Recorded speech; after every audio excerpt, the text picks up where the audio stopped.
Sakurai gives fans so many stupid ideas.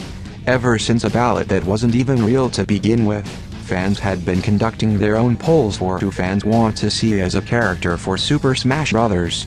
And they've proved nothing. These influencers are polling their own fans. Okay, while that's all fine, you can't really use that as a reference. First of all, you have nearly 15 million copies of this game sold so far. These influencers would be so lucky to get to sample size that's even 1% of this consumer base. Even the number of Smash Bros. Players on Twitter doesn't really represent the consumer base as a whole. Not every consumer socializes on the same social media platform. One poll has Geno being the most requested character with 646 votes. People always parrot how characters like Geno would make a lot of money for Nintendo. Zero, another Smash Bros. Influencer, has even claimed that Banjo is a profitable character. This despite making less than 7 million copies in 22 years. This despite the collective Smash Bros. Fan base admitting that they refused to buy Banjo-Kazooie's previous game. So what is he even talking about?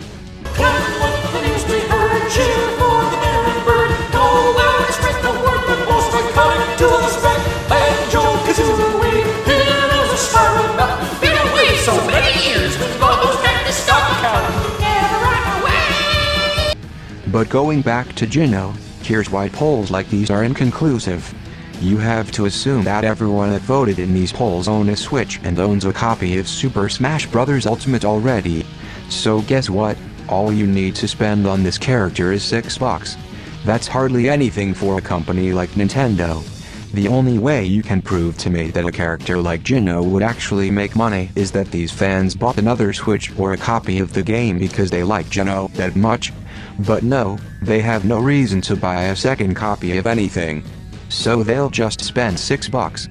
When you multiply 646 and 6, you get $3,876. Amazing amount of money, right? Let's do it, Nintendo. I'm not saying that $3,876 is all the money they would ever make with Geno.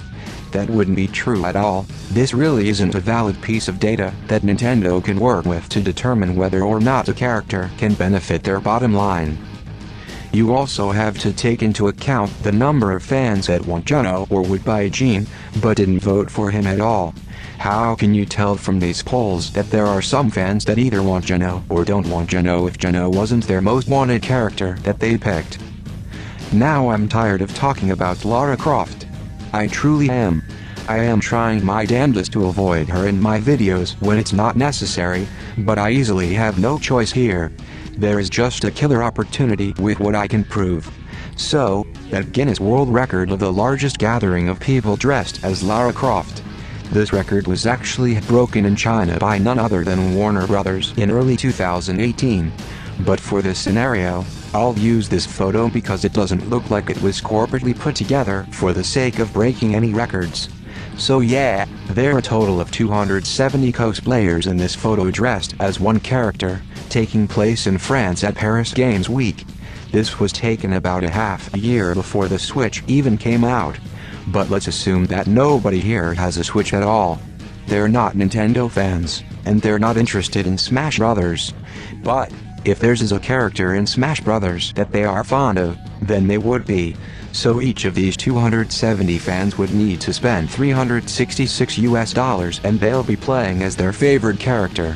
I've come to the total of $99,820 being made from fans in this photo alone.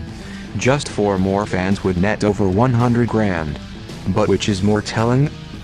$99,820, $3,876. $99,820, $3,876. This proves that Nintendo can make money. This doesn't. 270 people is not a lot by a stretch of the imagination, but when compared to holding polls on Twitter, what do they prove?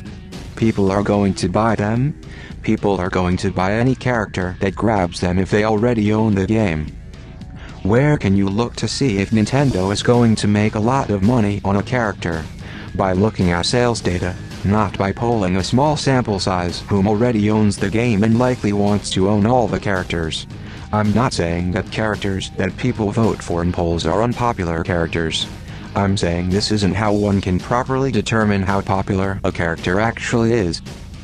Now, on a side note, I would like to see HMK gather 300 of his most loyal followers and set a record for the largest gathering of Sora cosplayers, and no, simply putting on garments from his closet doesn't count.